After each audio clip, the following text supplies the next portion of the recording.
السلام علیکم ناظرین و ناظرات، سید حسین شیرازی کینیڈا کے شہر ٹورانٹو سے آپ کی خدمت میں پاکستانی ریئلٹیز ود حسین کے ساتھ حاضر ہے۔ جیسا کہ آپ کے علم میں ہے کہ ہمارے پاکستان کے چیف آف آرمی سٹاف اور ISI جو خفیہ ادارہ ہے اس کے سربراہ سعودی عرب کے آپ ناکام یا کامیاب دورہ کہہ لیں، اس سے تھک ہار کے واپس پہنچ چکے ہوں گے، اور جو کچھ اس میں ہوا وہ آپ کے سامنے ہے۔ آپ نے اخباروں میں اور ٹیلی ویژن چینلز پہ آپ نے دیکھ لیا ہوگا کہ جو سعودی عرب کا بادشاہ ہے وہ اور سعودی عرب کا کراؤن پرنس، ان دونوں کے ساتھ ان کی ملاقات ہی نہیں ہو سکی۔ بہرحال اس دورے کو، اس سارے جو تناظر ہے پاکستان کا GCC کنٹریز کے ساتھ، یعنی جو عرب ممالک ہیں ان کے ساتھ، اس کو ملا کے دیکھنا چاہیے۔ اور پچھلے چند دنوں میں بہت زیادہ ڈیولپمنٹس ہوئی ہیں کہ جن کی طرف ہمیں توجہ کرنے کی ضرورت ہے، اور خود اس پروگرام کی بھی ضرورت اس لیے پیش آئی کہ مین سٹریم میڈیا، وہ ایون انٹرنیشنل میڈیا ہو یا ہمارا پاکستان کا ڈومیسٹک جو مین سٹریم میڈیا ہے، وہ اپنے اپنے تحفظات اور اپنے اپنے انٹرسٹس اور اپنے اپنے مفادات کے تحت خبروں کو اینگلنگ کر کے اپنی مرضی کی تو وہ عوام تک پہنچاتا ہے، کہ جس کے بعد ضرورت محسوس کی گئی کہ ایسا تجزیہ جو صائب ہو اور جو دیانت دارانہ ہو اور جو حقائق کے قریب ہو، وہ آپ کی خدمت میں پیش کیا جائے۔ آپ کے نظر میں ہوگا کہ اس وقت اگر کوئی یہ دعویٰ کرے کہ جو عرب ممالک ہیں وہ خود مختار ہیں یا وہ اسرائیل اور امریکہ کے زیر اثر نہیں ہیں، تو وہ یا آپ کو دھوکہ دینا چاہتا ہے یا پھر وہ بالکل انٹرنیشنل جو پالیٹکس ہیں اور جو معلومات ہیں ان سے بالکل بے بہرا اور بے خبر ہے۔ یہ روز روشن کی طرح عیاں ہو گیا، حالانکہ جو واقفان حال تھے ان کو کافی عرصے سے پتہ تھا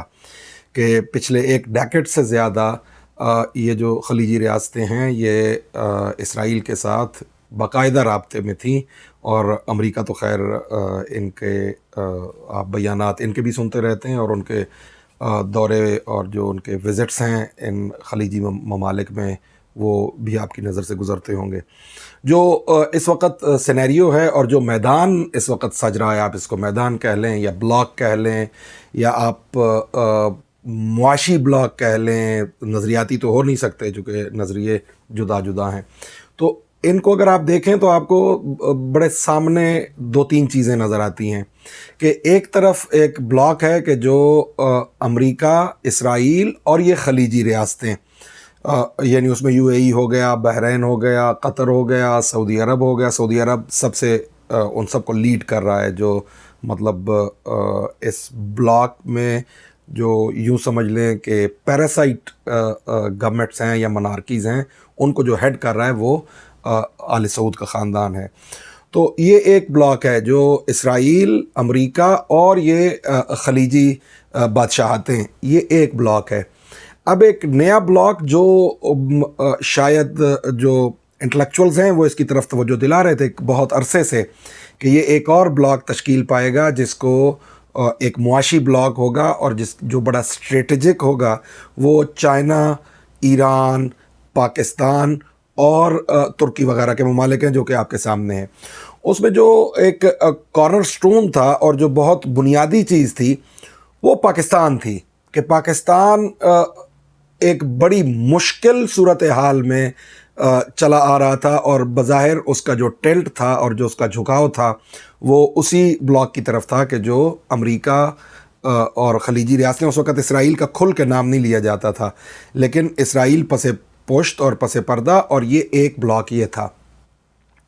اور پاکستان کارنر سٹون اس طرح تھا، اور اس طرح پاکستان کی اہمیت دو چند ہو جاتی تھی کہ مسلم دنیا میں بالخصوص، اور اگر آپ پوری دنیا کا سروے کریں تو بالعموم پاکستان کے جو جغرافیائی صورتحال ہے، وہ جو جغرافیہ ہے پاکستان کا، یعنی پاکستان کی لوکیشن، اور اس کے بعد جو پاکستان میں پوٹینشل ہے، پوٹینشل یعنی آپ اس کو فوجی طاقت سے بھی تعبیر کر سکتے ہیں کہ مسلم دنیا کی واحد ایٹمی قوت ہے، وہ اس عرب ان عرب ریاستوں اور عرب بادشاہتوں کے ساتھ وہ امریکی کیمپ میں زیادہ اس کا جھکاؤ تھا، جس کے ہم نے بہت سارے شواہد دیکھے اور اس میں زیادہ تفصیل کے ساتھ بات کرنے کی ضرورت نہیں، چونکہ آپ سب حضرات کو اس بات کا علم ہے۔ تو یہ جو پچھلے دور میں تقریباً آپ پچھلے 10 سال کہہ لیں، اس میں جو تبدیلیاں آئی ہیں اور اب وہ ایک ٹرننگ پوائنٹ پہ چیز پہنچ چکی ہے کہ جہاں اب دنیا جو ہے وہ دیکھ لے گی کہ بالکل یہ دو بلاکس ایک دوسرے کے پیرالل کھڑے ہوئے ہیں۔ تو اس مقام پہ ظاہر ہے، چونکہ پاکستان پچھلے ایک طویل مدت سے اس بلاک میں تھا کہ جو امریکہ نواز اور اسرائیل نواز بلاک تھا، تو اب جو پاکستان وہاں سے نکلنے کی کوشش کر رہا ہے تو یہ اس کی وجہ سے آپ کو سارا کھچاؤ اور تناؤ آپ کو نظر آ رہا ہے۔ بہرحال میں یہاں ایک ضمناً بات آپ کی خدمت میں عرض کروں، اور جو خصوصاً ہمارے ناظرین اس پہلو سے بھی چیزوں کو دیکھنے میں دلچسپی رکھتے ہیں، کہ آپ دیکھیے کہ جو عرب ممالک، جو عرب بادشاہتیں ہیں، اس میں آل سعود ہو، آل خلیفہ ہو، قطریز ہوں، کویتیز ہوں، یہ سب بہت زیادہ خدا نے ان کو دولت عطا کی ہے، جو تیل کی صورت میں اور دیگر معدنیات کی صورت میں ان کے پاس آئی، یعنی billions of dollars, not only billions of dollars, trillions of dollars. مطلب اتنا پیسہ ہے ان ملکوں کے پاس کہ ان کے پاس اپنے ملک میں لگانے کی شاید جگہ نہیں ہے، تو یہ امریکہ میں انویسٹ کر رہے ہیں، یہ کینیڈا میں انویسٹ کرتے ہیں، یہ لندن میں، انگلینڈ میں، لندن کا ایک شہر کا ایک بہت بڑا حصہ ان خلیجی بادشاہتوں نے خرید رکھا ہے انویسٹمنٹ کے طور پہ۔ اور شاید ان بادشاہوں کو اپنے ملک میں، خصوصاً سعودی عرب میں، وہ بھوک اور پیاس اور وہ غربت نظر نہیں آتی جو وہاں پیسہ نہیں لگا اور پیسہ ان مغربی ممالک میں لگ گیا۔ صاحبان نظر اور فکر کے لیے یہ دعوت ہے کہ اس بارے میں سوچیں کہ ایک ملک کے جس کے پاس ٹریلینز آف ڈالرز ہوں، وہ اپنے ملک میں کیوں نہیں پیسہ انویسٹ کر رہا، اور یہ پیسہ مغربی ممالک میں کیوں انویسٹ ہو رہا ہے۔ یعنی آپ قطر کے دیکھیں تو ٹریلینز آف ڈالرز کی انویسٹمنٹ ہے صرف امریکہ میں، اسی طرح سعودی عرب کو دیکھیں تو بلینز آف ڈالرز کی انویسٹمنٹ ہے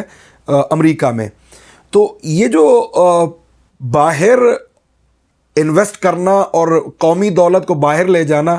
یہ اگر ہمارے سیاستدانوں نے یا ہمارے بیوروکریٹس نے یا جو لوگ ان پوسٹوں پہ ہیں جس کو آپ ایلیٹ کہتے ہیں، تو یہ بھی جو پیسہ یہ بدعت پاکستان میں شروع ہوئی ہے کہ پاکستان کا پیسہ حلال طریقے سے یا حرام طریقے سے کمایا ہوا وہ باہر کے ملکوں میں لگانا، یہ اسی بلاک میں شامل ہونے کا نتیجہ تھا کہ جن کو یہ اپنا آئیڈیل بنا رہے تھے، انہوں نے چونکہ پیسہ مغربی ممالک میں لگایا ہوا تھا، اس لیے ان کو بھی یہ عادت پڑی کہ پیسہ نکال کے باہر لے جائیں۔ اس کے بہرحال مختلف وجوہات ہیں، اور ہمارے جو مدار المہام اور جو سو کالڈ ایلیٹ کلاس تھی، انہوں نے پیسہ اس لیے نکالا ہے کہ یہ بے ایمانی کر رہے تھے۔ انہوں نے پیسہ اس لیے ان ممالک میں لگایا ہے کہ ان کی بادشاہتیں ہیں، ان کو پتہ ہے کہ عین ممکن ہے کہ ایک دن میں کچھ ایسا ہو جائے کہ بادشاہت ختم ہو جائے، تو پھر کھائیں گے کہاں سے؟ حالانکہ انہیں نہیں پتہ کہ وہ قذافی جیسے مر جاتے ہیں بھلے ان کے پاس بلینز آف ڈالرز ہو۔ بہرحال یہ ایک آپ کی خدمت میں جس بات کی طرف میں اشارہ کرنا چاہتا تھا وہ یہ تھا کہ اس قدر پیسہ ہونے کے باوجود اور اتنے ریسورسز ہونے کے باوجود یہ تمام ممالک ایک چھوٹی سی بھی اپنی فوج نہ انڈیویجولی بنا سکے ہیں، نہ اکٹھے مل کے بنا سکیں، اور یہ 100 سال سے یہ بادشاہتیں قائم ہیں۔ یعنی آپ دیکھیں کہ کتنی نیگلیجنس ہے۔ یہ نیگلیجنس نہیں ہے، اگر اس کو آپ غور سے دیکھیں بظاہر نیگلیجنس لگتی ہے کہ ایک ملک ہے کہ جس کو خطرہ بھی ہے، وہ کہتا ہے کہ مجھے خطرہ بھی ہے، اور اس کے پاس بلینز آف ڈالرز بھی ہیں، اور وہ ایک اچھی فوج نہیں بنا سکتا۔ تو اس کے پیچھے آخر وجہ کیا ہے، اس کو بہرحال ڈھونڈنے کی ضرورت ہے، اور اس کی طرف توجہ کرنے کی ضرورت ہے کہ آخر ان ملکوں کو جب کہ ان کو خطرہ بھی ہے اور یہ کہتے ہیں کہ ہمیں خطرہ ہے، امریکیوں کو بلایا ہوا ہے، کرائے کی فوجیں ڈھونڈ رہے ہیں، تو انہوں نے خود فوج کیوں نہیں بنائی، اور انہیں کس نے نہیں بنانے دی، اور اگر کسی نے نہیں بنانے دی تو اس نے کیوں نہیں بنانے دی؟ یہ ایک سوال ہے، اس پہ آپ کو دعوت فکر ہے۔